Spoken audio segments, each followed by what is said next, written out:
Well, good morning, everyone. It is good to see all of you here, by the way. It was really great to get up here and get to do a baptism and celebrate it with so many of you being here. If you're here for the first time, as Megan said, thank you so much for coming to the gathering. I hope it's a meaningful experience for you. My name is Matt Miofsky. I'm the lead pastor here at the church. And I want to start this morning. I know some of you are just going to immediately recoil at this.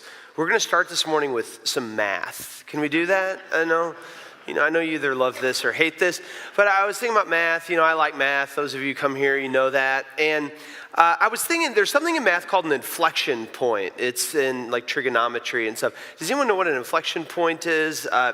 You shouldn't know what that is. I don't think you should know what that is, unless you're a professor or a high school trigonometry student. But an inflection point is this. An inflection point is the point on a continuously differentiable plane curve where the curve crosses its own tangent. Does that make sense? You know what I'm talking about? Yeah, so we're going to go with that. No, that should make no sense to you at all. Math definitions never do. Math's meant to be seen a lot of times. So let me show you a picture. It makes a lot more sense. Put up my graph. You see that curve. It goes like that. And you see that point right there in the middle. Right there in the center, that's an inflection point. What do you notice, of course, about the inflection point? The inflection point is the point at which an entire curve, the direction and momentum of an entire curve shifts and changes and suddenly begins going in a different direction, right? You notice that. Inflection points come along. They're these unique points where the entire trajectory of a curve changes. Now, why am I starting out with math? Well, partly because I like it, but partly because I was thinking about this because I think inflection points don't just happen in math, but they happen in life. I've noticed this in my life and yours, that our lives kind of flow along. If you think of them like a line, if you want to chart your life, it kind of flows along. But there are at times these points, these individual moments that have the capacity to change the direction or the trajectory of your story. Right? We've experienced those moments before. Maybe it's the moment you meet somebody or the moment you say yes to a particular job or you make some decision and you look back and you see that was an inflection point, that moment changed everything. And see, here's what I think. God gives us these moments from time to time. And what we do when those opportunities come our way, what we do in those moments really matters. It can change everything about our story. And so today we're continuing. We're almost done. Next week we're going to be ending a series called Living the Dream. And really simply, what I've been trying to do in this series is just talk about what it means to live out the God-given dreams that I think are in our lives. Maybe for our life as a whole, for some particular aspect of our life, that God gives us visions and dreams that drive us. And what does it mean to really follow those in a faithful way? And last week, we've been studying the story of a famous dreamer in the Bible, Joseph in the Old Testament. And last week, I talked about the importance of resiliency. We looked at Joseph's story, which was characterized by all these ups and downs, and I talked about the importance of being able to hold on to our dreams, having this kind of resilient hope that can get us through the tough times in our life. And I talked about the way our lives kind of have this hill and valley effect. But having said that, there are moments in our life, I believe, where God opens up an opportunity for us to change the direction of things. From time to time, God opens up an opportunity in our life for us to make a decision that really can change the direction of our life. And what we do in those moments matters. And so today, I want to read that moment in Joseph's life. One of those moments where Joseph suddenly found himself in a place where he had a decision to make. And what he did with that moment had the potential to change the trajectory of his dream. To finally take his dream from his head and his heart to being something that he was actually living out in his life. And so really quickly, to recap where we ended last week, I'll put my chart timeline of Joseph. I talked about kind of all the ups and downs in Joseph's life, that from age 17 to 30, his life had primarily been characterized by small wins, but mostly a bunch of setbacks, a bunch of disappointments. He was a dreamer, but he was sold into slavery to Potiphar. And then he started to rise up there, but then he went to prison. And he thought he was going to get out of prison, and then he was forgotten about and abandoned, and he was in prison years and years longer. And so up until this point, Joseph's life had been characterized by mostly setbacks, disappointments, things outside of his control. He was left far away from his dream. But today we're going to get to a story. Then something happened that in one day changed the entire trajectory of Joseph's story. And so just to catch you up, last week we saw Joseph. He was in prison. He had been in prison for a few years. He was forgotten about by a person who said he was going to help Joseph, an official in Pharaoh's court. And the Bible says that Joseph languished there for at least 2 more years, being forgotten. And then one day something happened. One day Pharaoh himself, the most powerful man in the most powerful empire, had a dream. 2 dreams, actually. And they were kind of weird. And remember I said that when people had dreams, they really believed God gave them dreams, so they wanted to understand them. And really quickly, I'll tell you what these 2 dreams were. I'm not going to read it, but you should go back and read the whole story.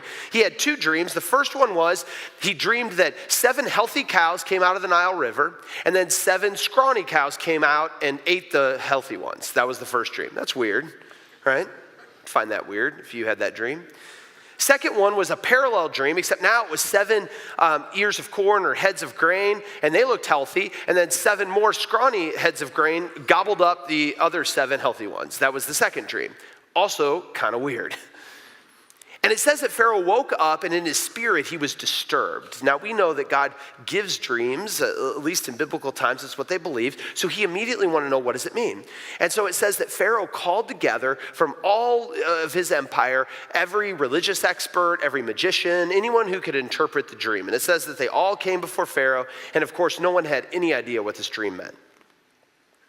And then suddenly the story says that Pharaoh's wine steward suddenly remembered a man that he had met in prison years earlier. See, he was the prisoner that we talked about last week. And the story says that suddenly the wine steward remembered, and he goes to Pharaoh and he says, hey, Pharaoh, I know this is really crazy sounding, but I met a Hebrew slave actually in prison, and he was pretty good at dreams. You might want to look into him. I think he could do this.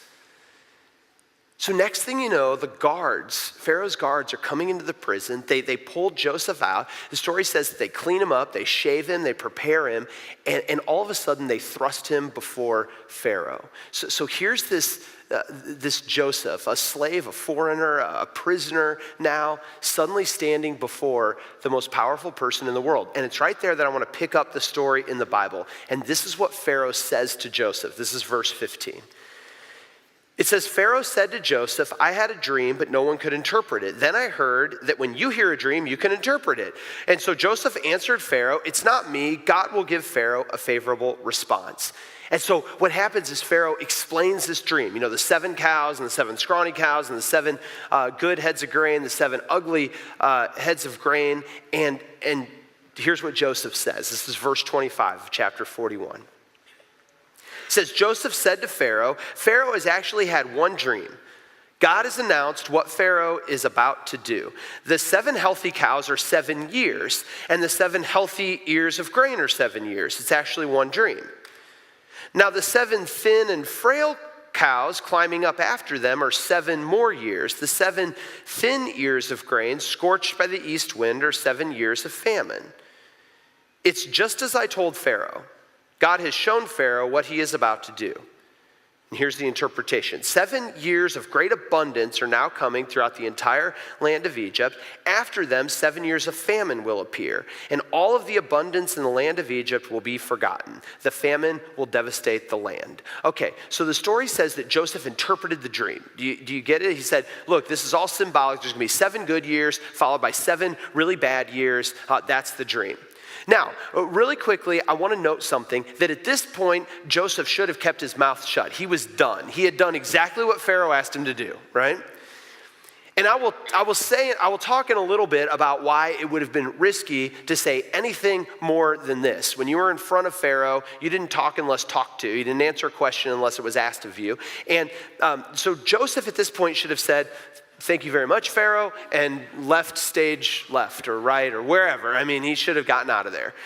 But the story says that's not what happened. That's not what happened.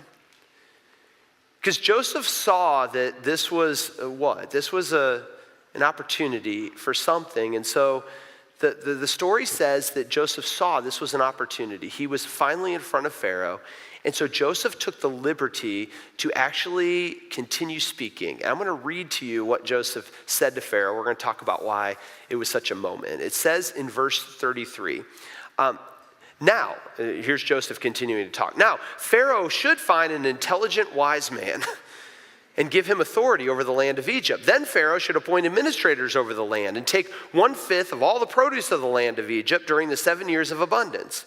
During the good years that are coming, they should collect all such food and store the grain under Pharaoh's control, protecting the food in the silos or in the cities. The food will be reserved for the 7 years of famine to follow in the land of Egypt, so that the land won't be ravaged by the famine. Okay, now I know it's easy to skip over this, but imagine for a second. Here's Joseph. He just interprets the dream, and then he actually has the gall to stand before Pharaoh and say, and Pharaoh, I know you didn't ask me, but here's what I think you ought to do. And here's how I would approach it. And here's how I would lead in this situation. And here's exactly what I think you need to do. You can imagine the whole court is just kind of stunned. Like, what is this guy doing? You know, imagining that Pharaoh doesn't already know the answers. Imagining that Pharaoh doesn't already know what to do. And there was silence. And in the midst of the silence, Pharaoh begins to speak. And the end of the story, it's great. You really should go back and read it. But he suddenly proclaims, you know, I think I need a smart guy to run this for me. And I'm looking around. I don't see a lot of smart guys, but I see you. And so in an instant, that day, Pharaoh proclaimed Joseph not only out of prison, but suddenly prince of the empire, second only to Pharaoh. He put under Joseph's control everything in the entire kingdom, both out in the field and in Pharaoh's own household. Now, certainly the story tells it in a dramatic way, but I want you to think about the significance of this moment. In one moment, in one instant, in one interaction, the entire trajectory of Joseph's story changes. He begins that day a prisoner, years in prison. He ends the day in charge of the entire empire of Egypt. This would, if we plotted out the whole story of Joseph, right here is Joseph's inflection point. And the story stands out to me. The reason I want you to pay attention to this is I think when it comes to our dreams, whatever they might be, I mean, we certainly have to nurture them. We have to hold on to them. We have to hope in them even when the dreams look dim or our life seems to be moving away from our dream. I mean, we have to do all that. But at some point, I deeply believe at some point, God opens up an opportunity for us to actually take that dream out of our head and out of our heart and actually begin living it in our life. And it is so critically important that we are able to see those opportunities and move into them. I mean, you might look at this story and say, Matt, come on. I mean, wasn't this just getting lucky? I mean, Joseph was sort of at the right place at the right time, and he just fell into this. And I would tell you that, yeah, maybe luck was part of it, but as you begin to read this story, you begin to see something different. In the way the story is told, this was no accident. Joseph ending up there with the set of experiences that he had and his abilities that he had, that it was not an accident that at that moment God put him in that place. It wasn't an accident, it was an opportunity. And Joseph was able to see that opportunity. See, what's so significant to me about this story is God gave Joseph an opportunity, and Joseph was able to see and seize the opportunity. I want you to think about that for a minute, because this is what I believe is true about each and every one of you. God will open up opportunities in your life for you to do something about your dream. But the opportunities that God opens up in your life have to be seen and seized. The opportunities that God opens up in your life, you have to see them and you have to seize them. What do I mean by that? Well, when it comes to see, we just have to be paying attention. I mean, think about this. If you read this part of Joseph's story in detail, you begin to see that God's hand is all over this thing. This wasn't an accident. Remember, God gave people dreams. So God gave Pharaoh dreams. God is the one who made the chief wine steward kind of able to remember who Joseph was. God was orchestrating this whole thing and bringing it together in such a way that it wasn't an accident that Joseph was standing there. But here's the thing, when Joseph himself arrives before Pharaoh, when Pharaoh starts asking these questions and telling him what's going on and sharing the dream, Joseph begins to connect the dots. He begins to see that God's hand is present in this. And all of a sudden, it's like in a moment, Joseph sees that his whole story wasn't an accident, that ending up in Egypt wasn't an accident, that being a slave where he had to learn, by the way, how to manage a household, how to ration food and balance costs. Suddenly that wasn't an accident. Being thrown in prison suddenly wasn't an accident. That's where he met the chief wine steward. Joseph began to see that all of this maybe was preparation for this single moment. He began to see that there was an opportunity right here, right now, for his whole story to make sense, for everything that he had gone through to finally come to fruition. Joseph saw that this was an opportunity for him to actually take his dream from head and heart into action.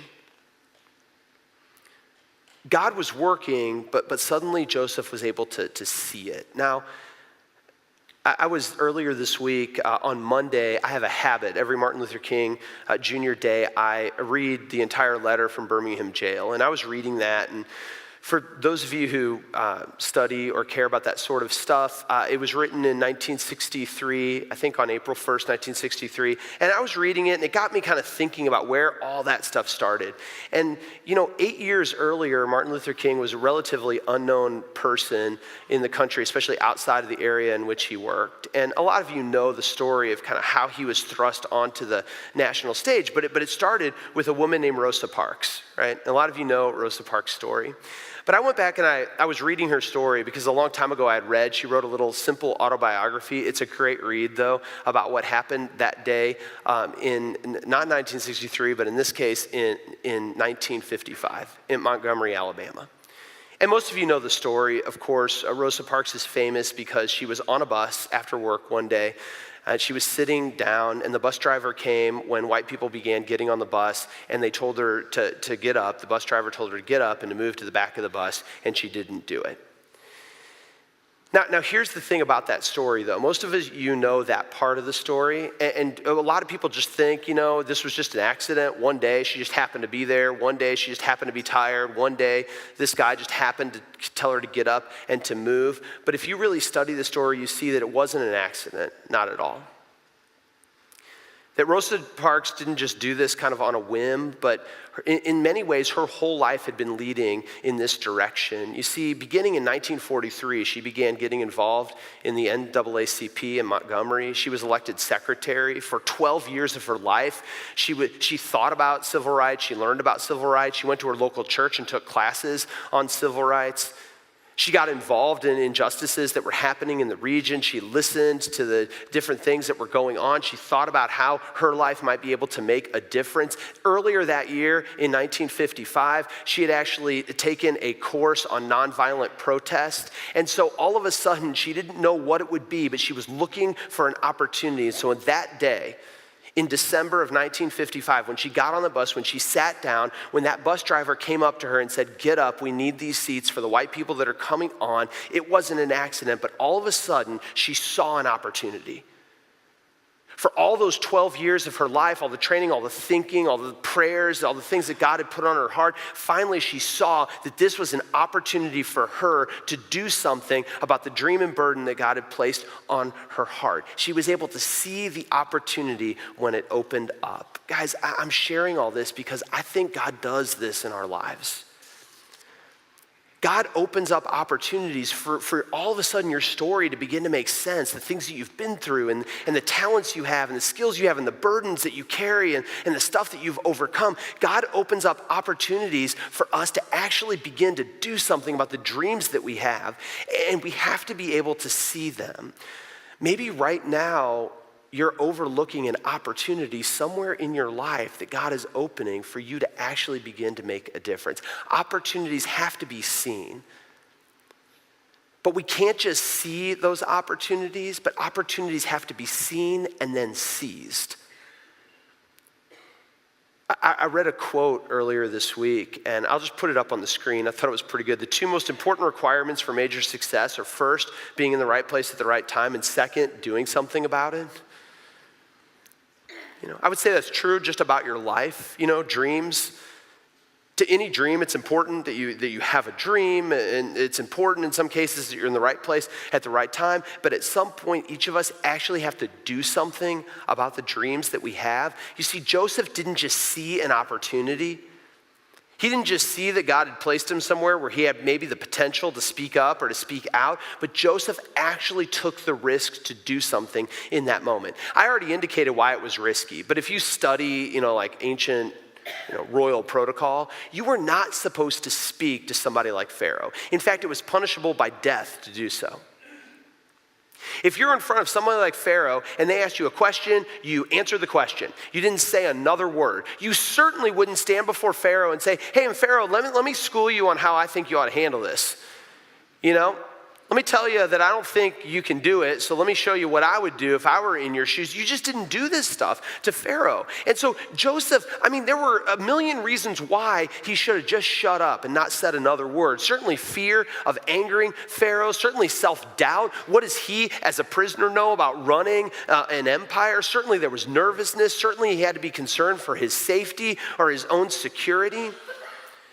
But whatever fear or reservation or self-doubt may have existed in Joseph, he didn't show it at all. And instead, in that moment, he decided to, and it was risky, don't mistake this, he decided that he was going to take the risk, he was going to step out, he was going to courageously actually speak up because this was an opportunity to make a difference. Think back to Rosa Parks' story. She saw the opportunity, but in that moment, when the bus driver said, I need you to get up, everybody else got up. It was an act of courage, a bold, risky move to decide to do something in that moment, to stay seated in that seat. Here's what I believe about each of you. God is at work in your life. I've preached that the past 3 weeks. I believe God's present and at work in your life. And God will strengthen you. God will guide you. God will encourage you when you need encouragement. God will walk alongside you. God will help you maintain hope even in the face of adversity. God is along your side this whole way. But at some point, you actually have to do something. You actually have to do something. God is going to require something of you to turn your dream from something in your head and your heart to actually something that begins to get real in your life. And that move, that doing something, almost always is going to feel risky. It's almost always going to feel scary. It's almost always going to require a certain amount of courage to act. And you know what? Our acts of courage don't have to be as huge as standing before Pharaoh and saying something or sparking the entire civil rights movement. But our acts of courage each and every day can become for us inflection points, moments where suddenly the trajectory of our life changed because we were actually willing to see and seize an opportunity that God gave us. Friends, seizing an opportunity is going to require you. It's going to require you at some point to take a risky step in your life, to do something that is going to require courage. And just think about it. It takes courage, for example, to speak up when you are in a position to actually say something that could influence a course of events. That takes courage. It takes courage. It's an act of courage to change a relationship in your life by actually asking for forgiveness or seeking to apologize to someone that you've hurt. That can be a turning point in a relationship. It takes courage to admit maybe that you need help in your life, that you can't do it alone. That in order to change or overcome something, you're going to need to reach out to other people. That's an act of courage that can change the direction of your life. It is an act of courage to step out and try something professionally or personally that you've never done before, especially when failure is a very real option. But if you don't ever do it, you're never going to know. It takes courage. It takes courage to stay and stick with something when everything within you tells you to run. Or sometimes it takes courage to actually leave and move when everything within you just wants to stay. It takes courage to value the potential of the future over the security of the present. It takes courage to change the trajectory of your life.